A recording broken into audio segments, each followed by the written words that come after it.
What a weekend. Gambians choose their deputies. Hello, my name is NJIE and this is The Nation Today.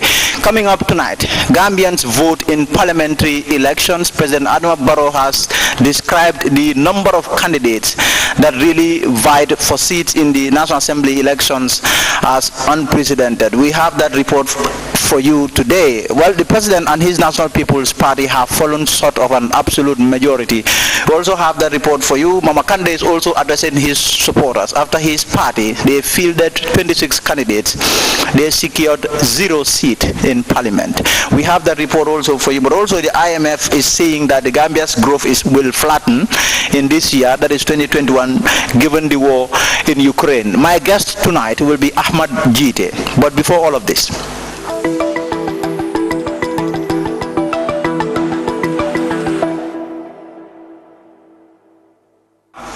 so we will begin with my take for tonight. On Saturday, the 9th of April 2022, Gambians went to the polls to vote for their National Assembly members. The Gambia is made up of 53 constituencies. One would have thought, however, that the National People's Party would repeat their 2021 political blitzkrieg, in which the party swept almost all of the country's constituencies. But the party has failed in 22 constituencies, winning in 18, or winning only 18. GDP have every reason to celebrate, as a hitherto dejected and demoralized party has somehow managed to pull itself right back into the heart of affairs. With 15 seats, the party won 15 seats there. Well, there have been talk that the diversity of representation is in fact good for our democracy. Well, I would believe so too. But I believe these new MPs should work in the best interest of the nation and help President Adama Barrow move the country forward. That will be it for my take tonight. We'll take a short.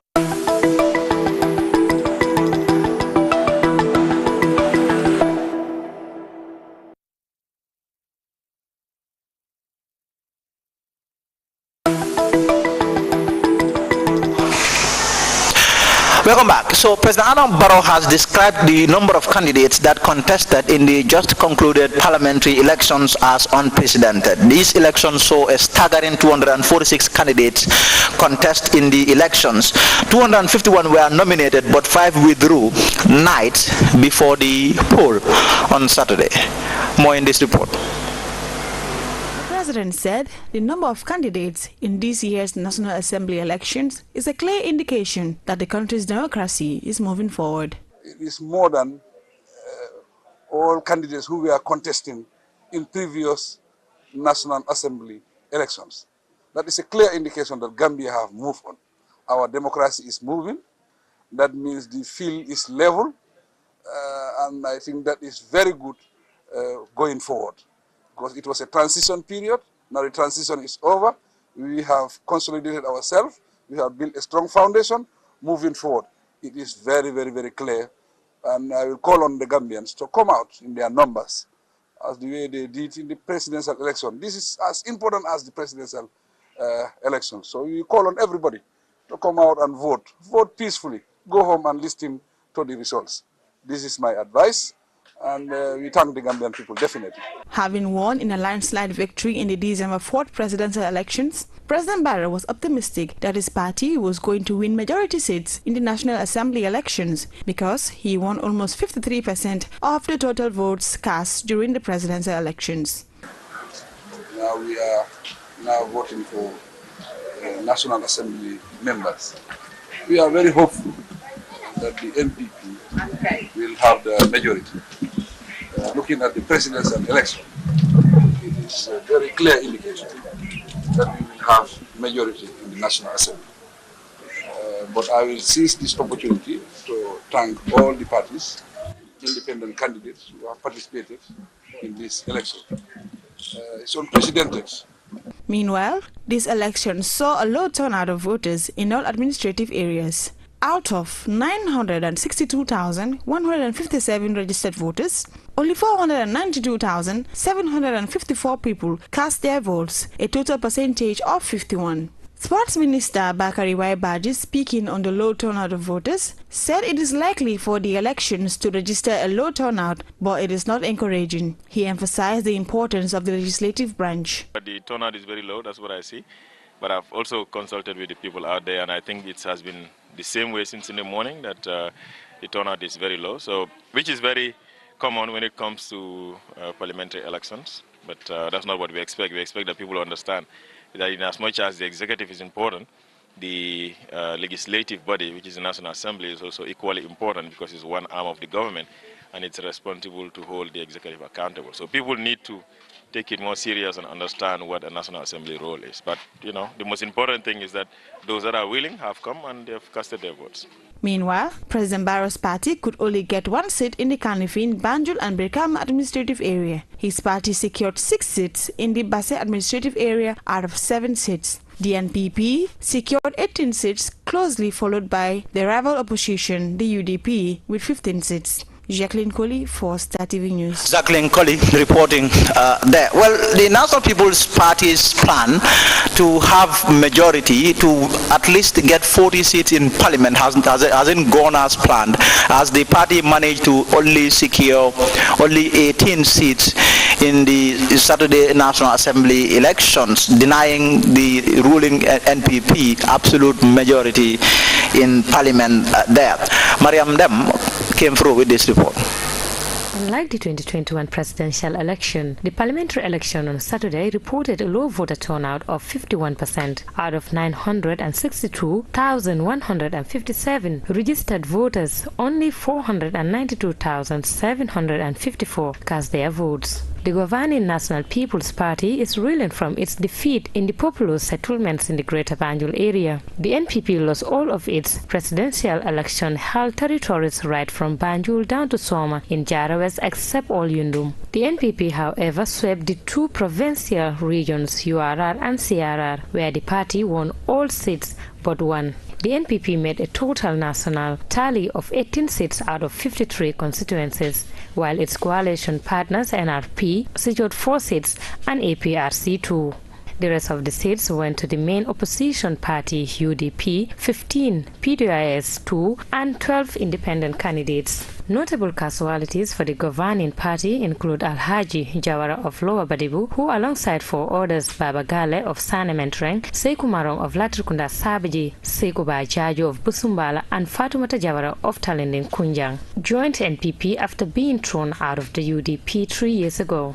Veteran politician Sidi Ajata and founding member of the PDOIS lost his long stay as NAM for Woolly West, but his protege, Suaibu Toure, won in neighboring Woolly East. The results also revealed a dramatic loss of ground for the APRC in Fonyi, losing all 5 seats in the region to the breakaway faction loyal to former President Jammeh. The Gambia Democratic Congress, which was the 3rd most powerful party only 5 years ago after coming 3rd in the presidential election and winning 5 seats, now does not have a single seat after losing Nyamena East and Jimara, home of party leader Mama Kande. The GMC leader, Mai Fati, also failed in his bid to sit in the assembly after losing in Woolly West. While the UDP may have reason to celebrate, the party is smarting at the failed bid of Yakumba Gitteh, who lost to Omar Cham of PDIS in Sarakunda. Despite being sort of an absolute majority in the House, President Barrow can nominate 5 other members of Parliament, including the Speaker, who will be selected from his party. The 6th legislature is due to be sworn in on Thursday. Meanwhile, this was the 2nd parliamentary election since ex-President Jammeh left office in 2017. Maria Madem reporting for StarTV News.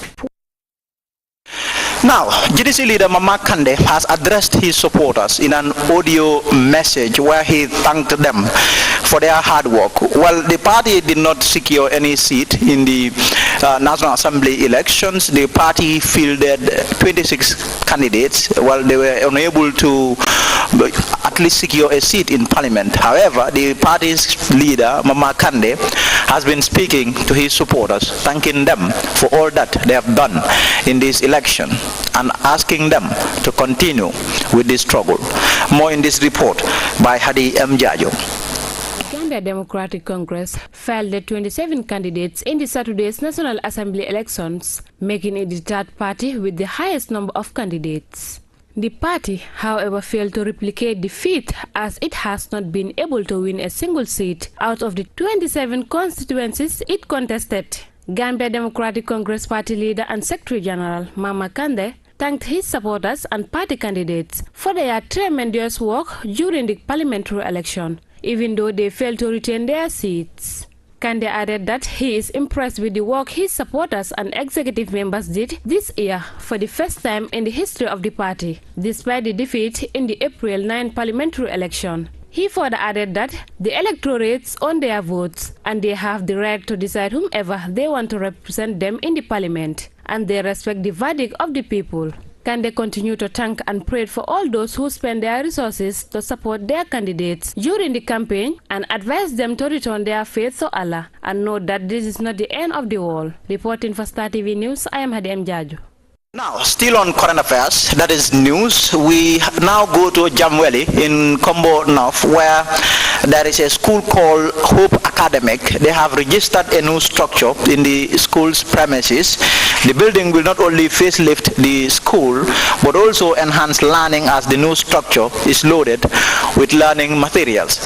I think that report is not ready, so we'll move to the other report we have for you. The IMF, that is the International Monetary Fund, it is forecasting that that would be the Gambia's economic situation will remain unchanged as the central bank is likely to tighten policy to contain price measures or pressures emanating from Russia's invasion of Ukraine there. This is according to the IMF International Monetary Fund there, as reported by Bloomberg.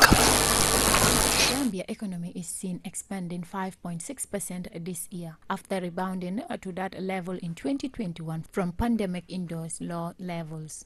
The IMF said in a report after completing a fourth review of the country's extended credit facility program.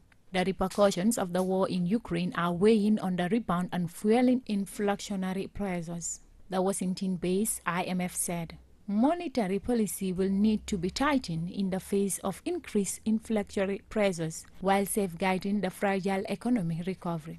Inflation accelerated to 8.3% in February from 7.6% in December as global commodity prices surged in response to the war in Ukraine, according to the IMF.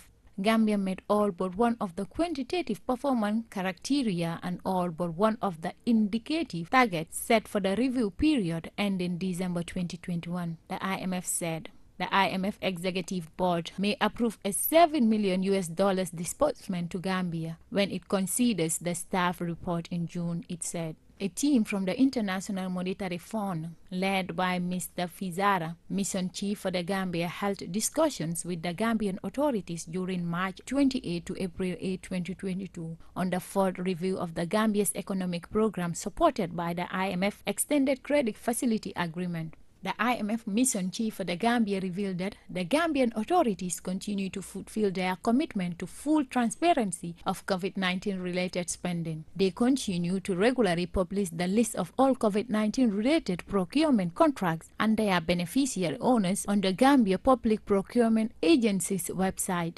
The National Audit Office completed and published the first phase of an audit of COVID-19 spending. Good progress has also been made in strengthening the institutional workframe of state-owned enterprises, as well as revenue administration and public finance management, including tax expenditure policy, digitalization of tax collection systems, and budget and debt management processes. The mission team also had fruitful discussions with representatives of the private sector, civil society, banks and microfinance institutions, and development partners, who all showed strong support for the reform under the ECF-supported program. The mission team thanked the Gambian authorities for the constructive discussions and their cooperative spirit. StarTV News, I am Binta Okoli.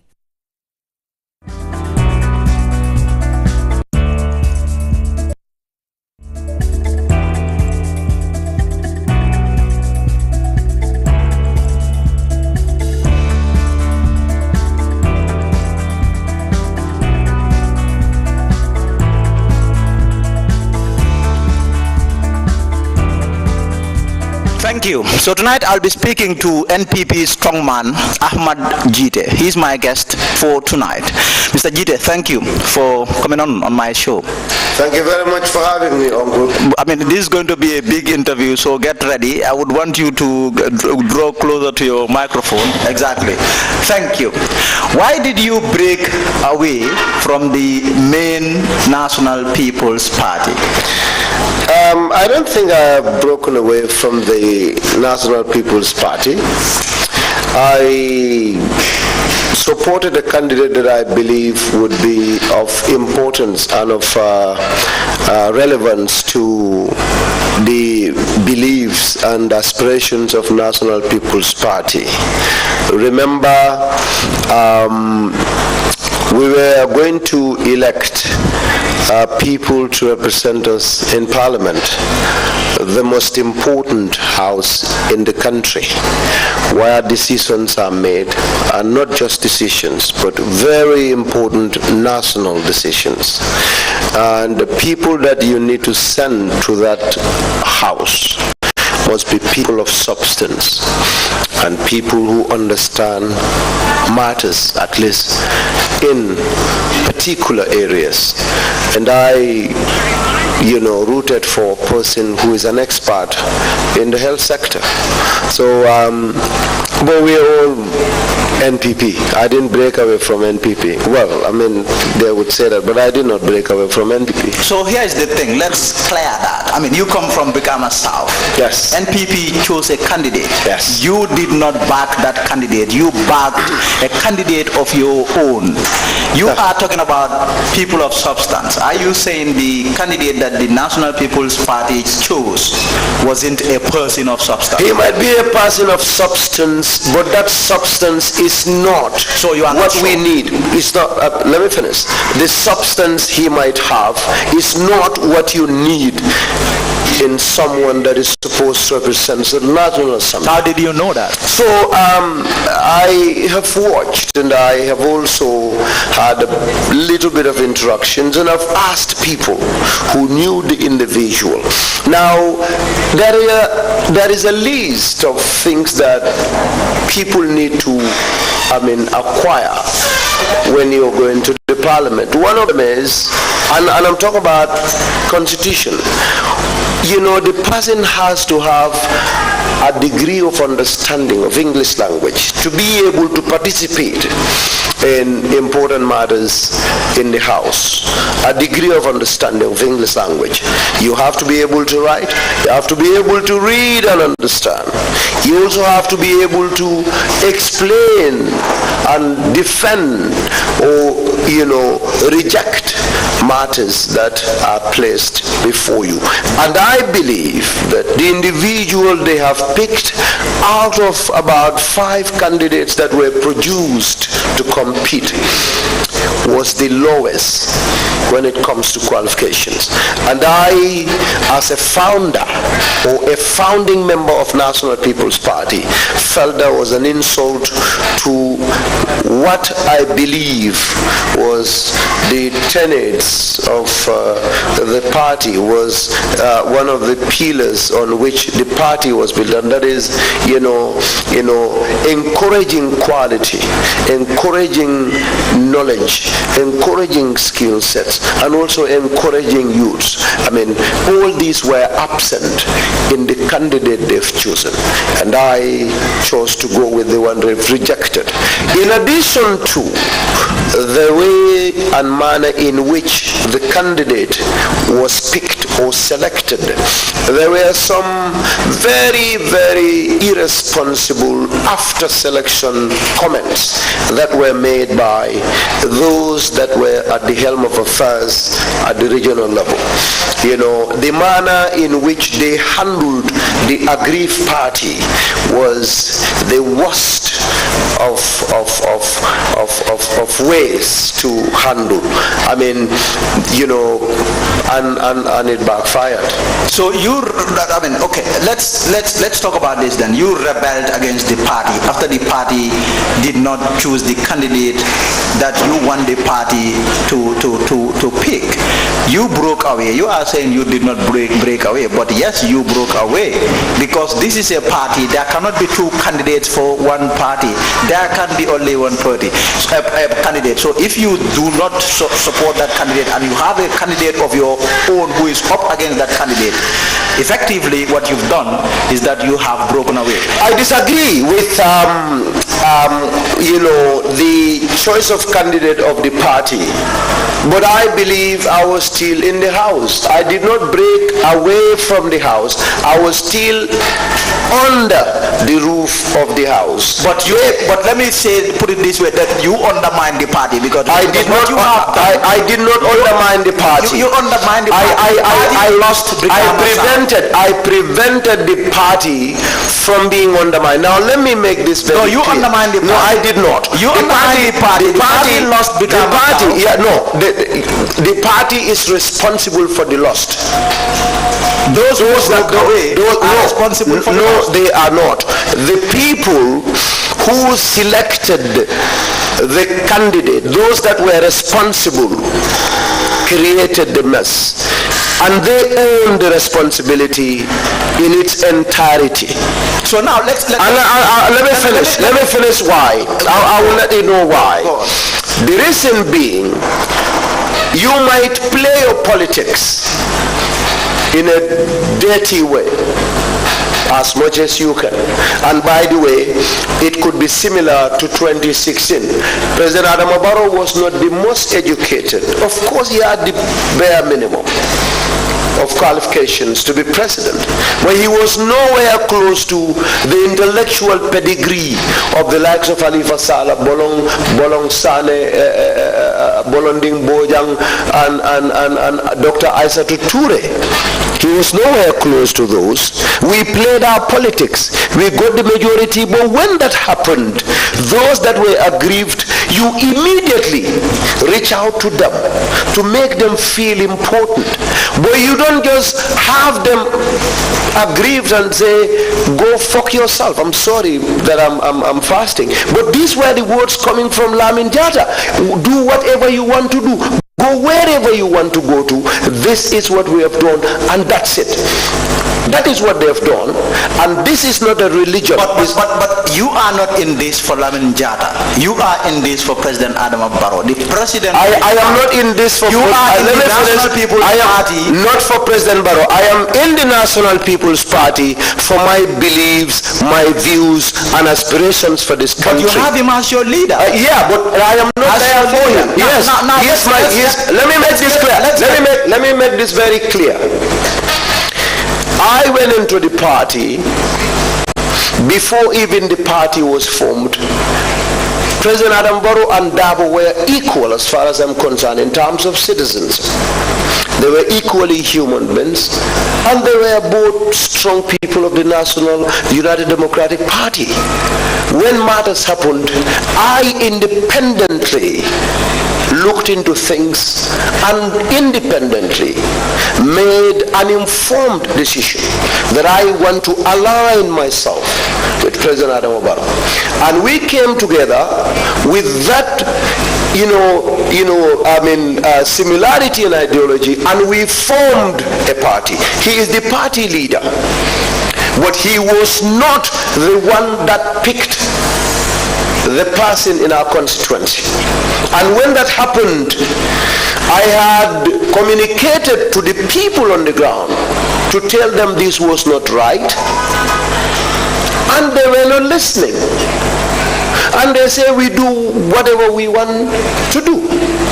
And the best the president perhaps would have done was to reach out as quickly as possible to the aggrieved party. Now, if the regional team the president had reached out. The president went on campaign and he reached out. And if you read the whole entire crisis, what you will realize that is that the president was trying to instill at least some level of discipline within you, NPP. And he went out there, reached out to you, some of you, and said, hey, you have to abandon collapse your campaigns and return to your party. All of you refused. So here's the thing. Let me give you an analogy. A prophet was sent to the people, and one of the things that the rules that the prophet came with said is, do not engage in drug trafficking. That is what the law says. Now you have somebody who was supported by elements in authority on behalf of the principal, supported someone to get engaged into drug dealing. But I'm relating it. Why would it? No, you would have to let me finish now. If you don't let me finish, you won't be able to understand. Drug dealing and all of that. Go on. If I finish, you would understand the analogy. You have to give me time. Okay. Let me. Perhaps that is a bit complex for you. There are a set of rules that we have. And these rules are very clear. Pick candidates that are qualified. Pick candidates that people want. Pick candidates that will be able to represent us. Is it you who decide that? The party or the committee? Now, let me finish. I've not finished. The party principles are that we have to pick people that are qualified.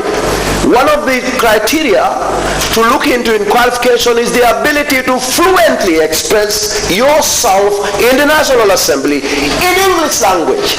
That's one of the, in fact, key is you must be able to speak English very fluently. You must be able to understand English. You must be able to read in English and understand complex matters that are presented at the National Assembly. And the candidate they pick does not have that, and the parties say do that. Now, if a party's principles are flawed and are disregarded by people assigned by those on top, and there are colleagues who say no, you cannot go against what the party believes and what is right. The only thing we would expect is for the people at the top to say, hey, you are the ones I've assigned, but what you have done is not right. The aggrieved party is right. Put the house in order.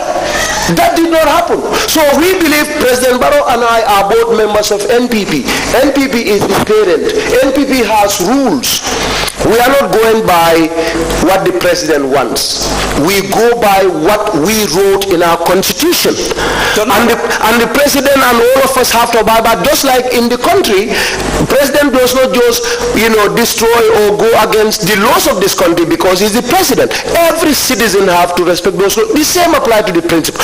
When people go against the party's rules and regulations, the people at the top should stop them from doing that and make sure that the right thing happens. So let me ask you this then. The president's detached position. The president left the issue of selection to the local leaders. Yes, he did. So are you saying that is wrong for the president to do? Not entirely wrong, but the party as it is right now is not completely. That is not interference. What you are saying, Uncle, you are putting words in my mouth. Can I finish? Explain. That's not interference. It is supervise the activities to make sure that the wrongs do not happen. You give your reporters assignments to go and do assignments and report, but before they come on air, you make sure what they bring to people on air as journalists is not garbage. That's your job as the supervisor. That's your job as an editor-in-chief. So if you assign people to do a job, before they come out to the final point, it is your responsibility to check if these assignments were done the right way, if they were in line with the stipulated principles of the mother convention or the party.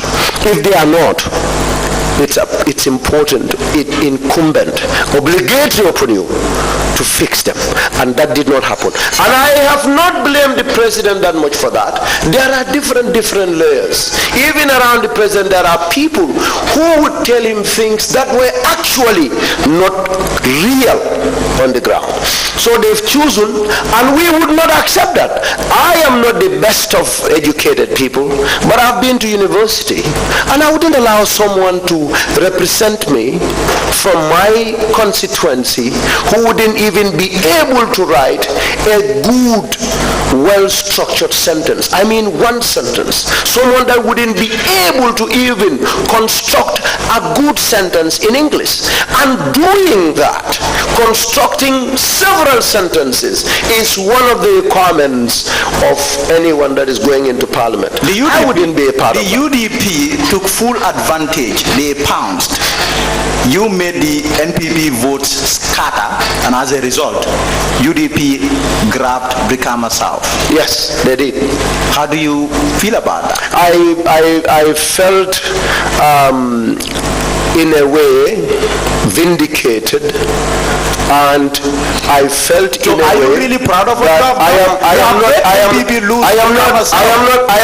am not only proud, I am very proud, because you lost, the NPP lost. We have lost, yes. Why are you proud of that? Now you will allow me to talk. If you are into something with somebody, the minimum that is required is mutual respect and understanding. That is very important. We're all not paid in this. Nobody pays me in NPP. In fact, in most cases, I get disturbed because I fly away from my family, come and be talking, and people will be insulting my mother. I've never handled a job, whether in the executive, regional, whatever level, never. If we have a rule that is supposed to be followed, a rule that people will be happy with, a rule that, that will, project that great image of the party, and you don't want that rule to prevail, you just want to be selfish and be self-centered and be pompous and be disrespectful, I put you in a place that you don't respect me. You see that you are not the one in control. Now this is a lesson. I'm very proud that all of us understood that unless we respect and value and listen to each other, we all will lose. And they have more to lose, because they are the ones given millions to go and spend. God knows where it goes. They are the ones given big vehicles to drive. Case of mutually assured destruction, to self-destroy. That is what you no, this is okay, so this is not a self-destruction. Because that's what you are saying. No, destruction is we are all going to lose. Okay, so when it is destroyed, that is too strong a word. We have lost for a period of time, and that will give us an opportunity to understand that we need each other. We are supposed to be each other's keepers. The moment we scatter and disagree and go our separate ways, nobody is a winner. And those that are supposed to know that better are those in charge to steer the affairs. It is the responsibility of a leader to be able to put and keep a house and team together. That's not the job of the followers. That's why you are a leader. So those that are responsible at the leadership in our region should understand that we have a task of uniting and keeping people. The moment we lose that track, we are doomed, and we have no value in leadership. So, I am proud, and I am saying, I'm very proud to make matters worse. The NPP did not do well across the entire country. Yes.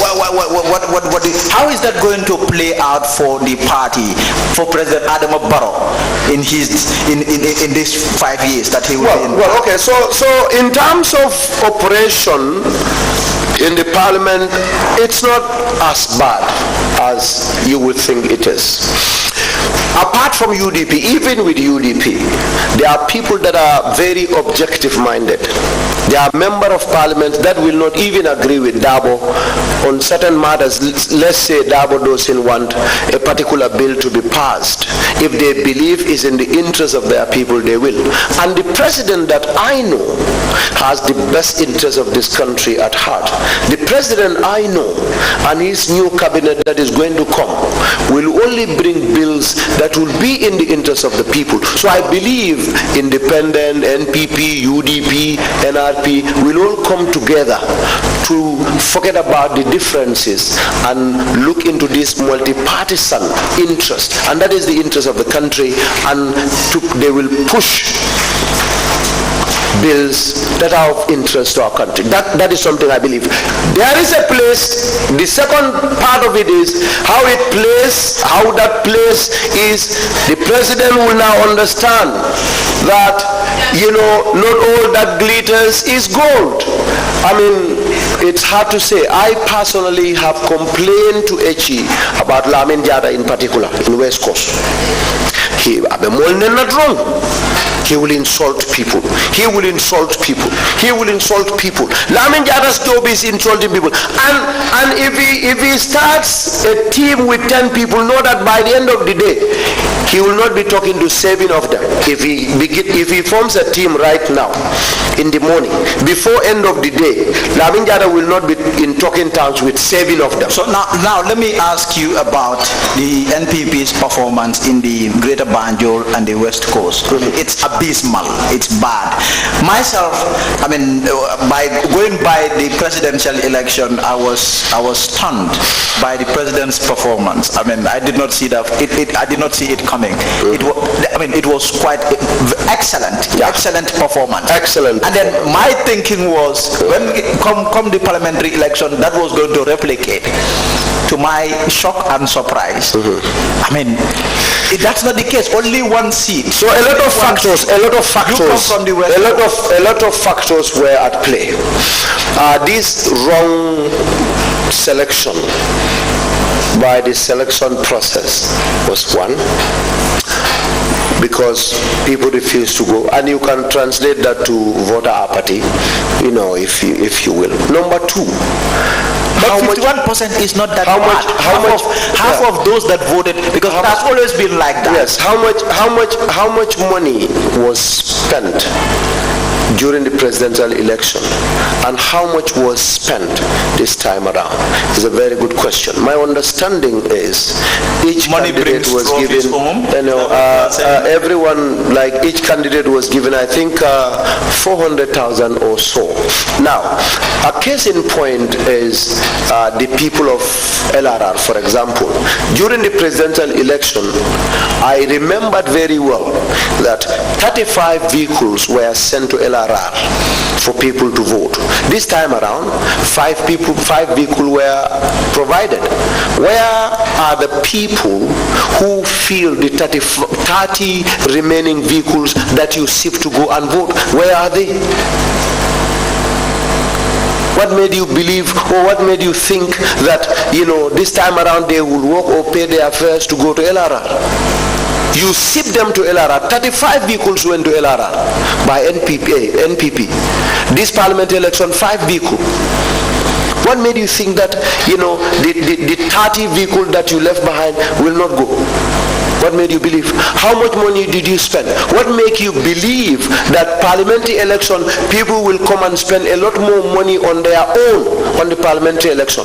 You only need a lot more money to be spent during the presidential election. What made you believe that? A party, elections are expensive. Elections are expensive in this country, and in fact all over the world. So are you saying that the party did not take? I don't think the party. I would believe they were complacent, because let me tell you something. This has built up from the victory. The day of victory. When victory occurred and we won a landslide, you saw the bad performance at the inauguration. The stadium was not even full. I think The belief with the people at the top is that because people vote for us, people, they will now, without any, involvement, be self-energized and be coming to vote or to follow the activities of the party. That's not how things work. And do you think the president himself was complacent? People, yes, with misleading advice from people around. He was of course complacent. Now, because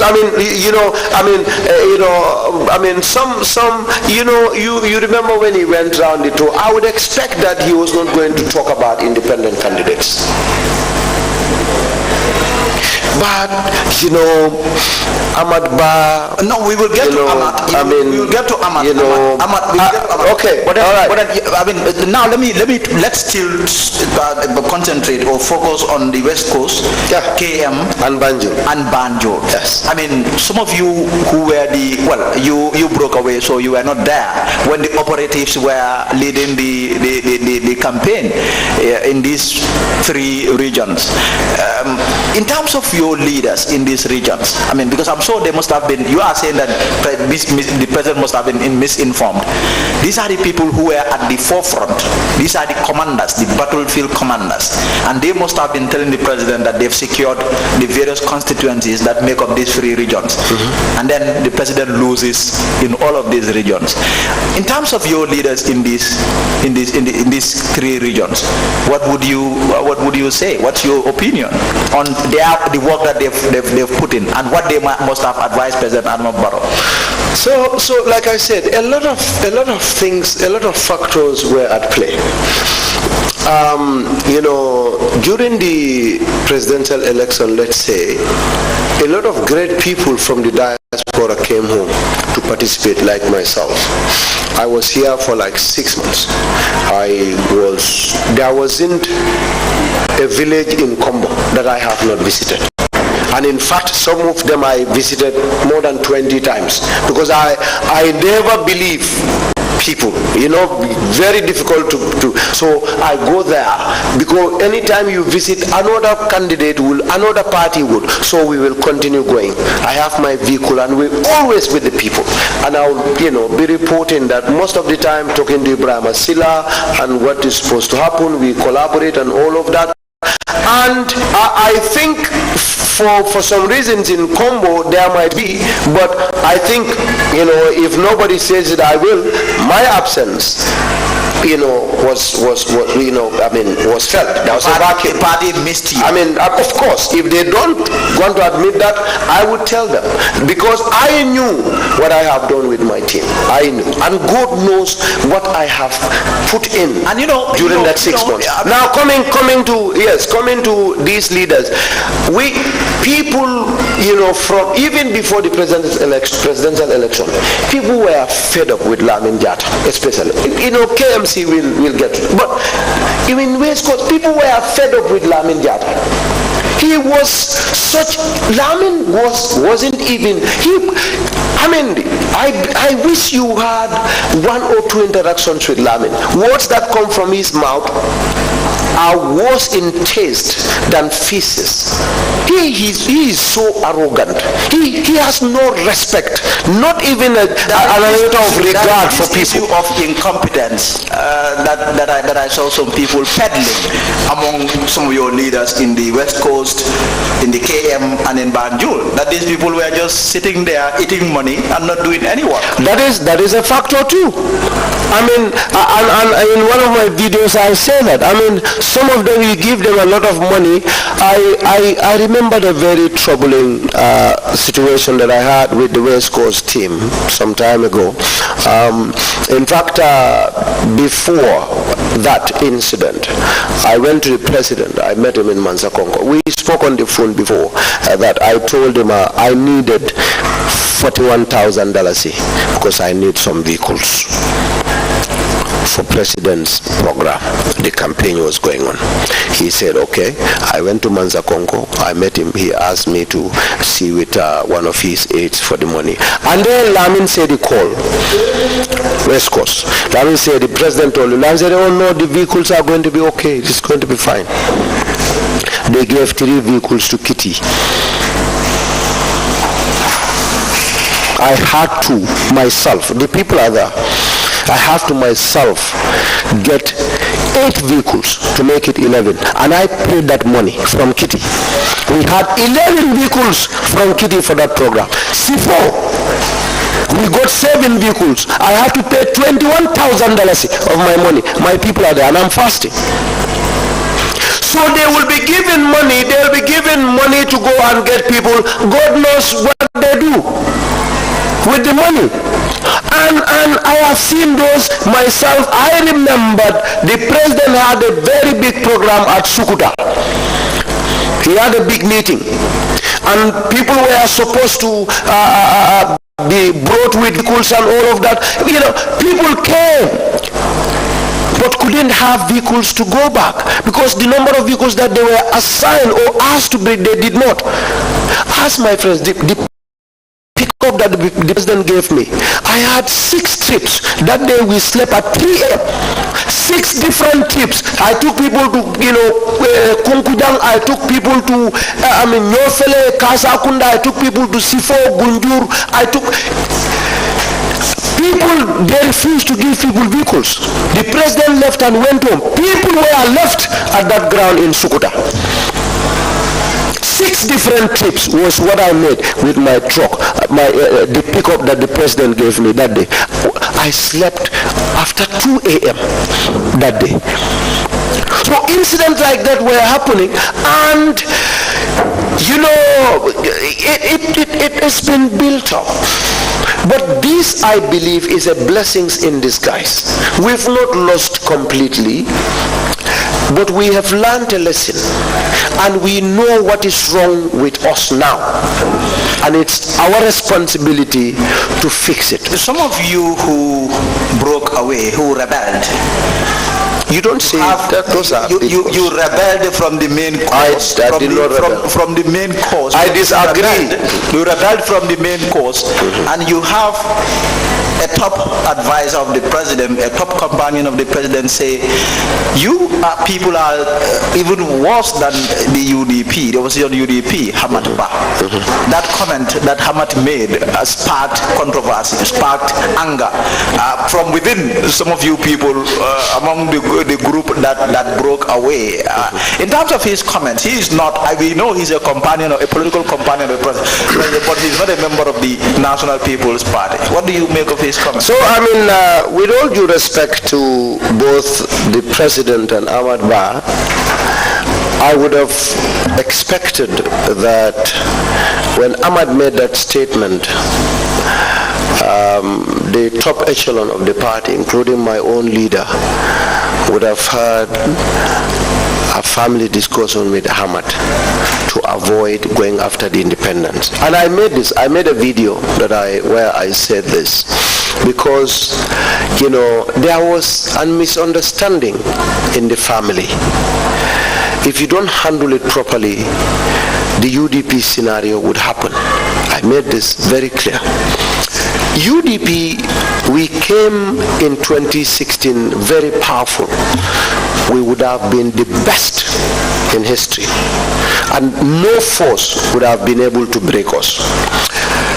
When you are together, you will not always agree on everything. There will always be divergence of opinions. But again, it is the responsibility of the leaders to make sure they handle these differences at various times very delicately and very carefully. Otherwise, you lose grip. Otherwise, you destroy what is under yourself. NPP got created as a result of the little thing that happened in NPP right now. This was what happened in UDP. When some elements say Dabo has to come, Barrow has to be for 5 years. Some of us said no, Barrow has to come. The only avenue that we should have used to address that was at our Congress. But then the Dabo camp just came up to just brand everybody a hypocrite, Sulu Sajima, useless people, destroyers. And you know, we all know the reality was that we all have rights to our choices of candidates. The only thing that we should do is to follow due process, and I emphasize the word due process here. And that was not followed. Dabo was carried away by those that were supporting him, and then he started making public comments, and he couldn't control the party. He ended up losing, humiliatingly. Now wait, the same thing came into the party. These are our people. They were not happy with a very genuine, very tangible grounds. They have grounds, they have solid grounds on which they stand for their disagreement. The way in which you handle that is not going to tell them that they have come to look for positions, they are selfish, they are worse than UDP, they are destroyers. And then what happened? That did not stop them, because look, they know you are not feeding them, they know you are not putting the food on the table for them, they know you are not the one paying their electricity bills, they know that you are not the one, you know, getting money from your pocket to build the roads and hospitals and schools. In other words, they own themselves. They own themselves. And so if you want to deal with them and you lead them, you have to be careful, you have to be measured in the way you talk to them. I would have believed that it was even very late. The candidate selection happened perhaps weeks before the campaign started. I would have loved the president to assign his ministers that were desk officers for various districts or various regions to go to these independent candidates to come and sit them down. That is the first layer. Hey, this and this is what needs to happen. If they refuse, the president needs to be involved. He needs to invite them himself. It is that important as far as I'm concerned. National Assembly is a very important place.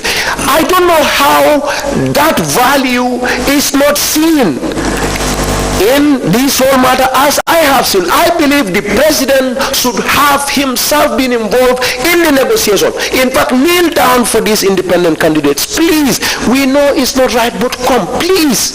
After this matter, billahi, most of them would have, before campaign begins, most of them would have dropped. But you went and say, you must drop. If you don't drop, you are not NPP. Yes, we are not NPP. Today, you've lost. You will lead them.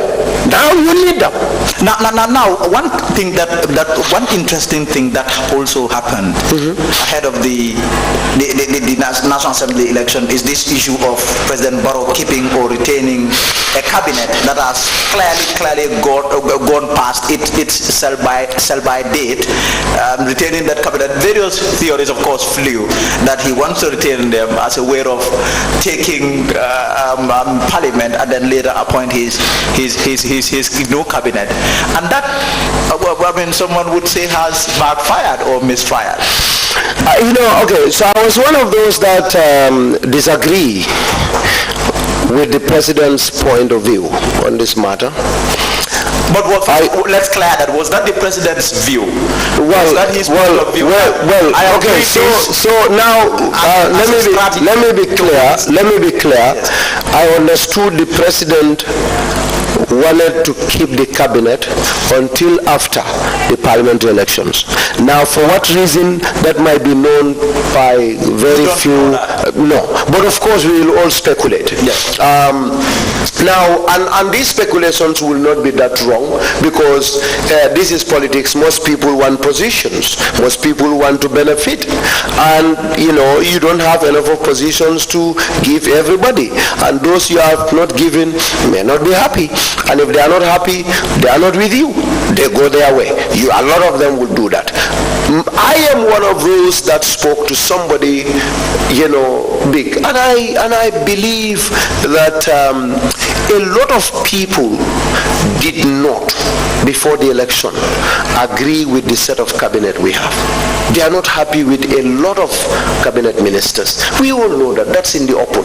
But people believe that these particular 5 years that ended was too tough for the president. Bro, I was involved at grassroots and with the youths. And I don't think anybody would deny that. I have extensively interacted with people. They don't, but we'll give him chance.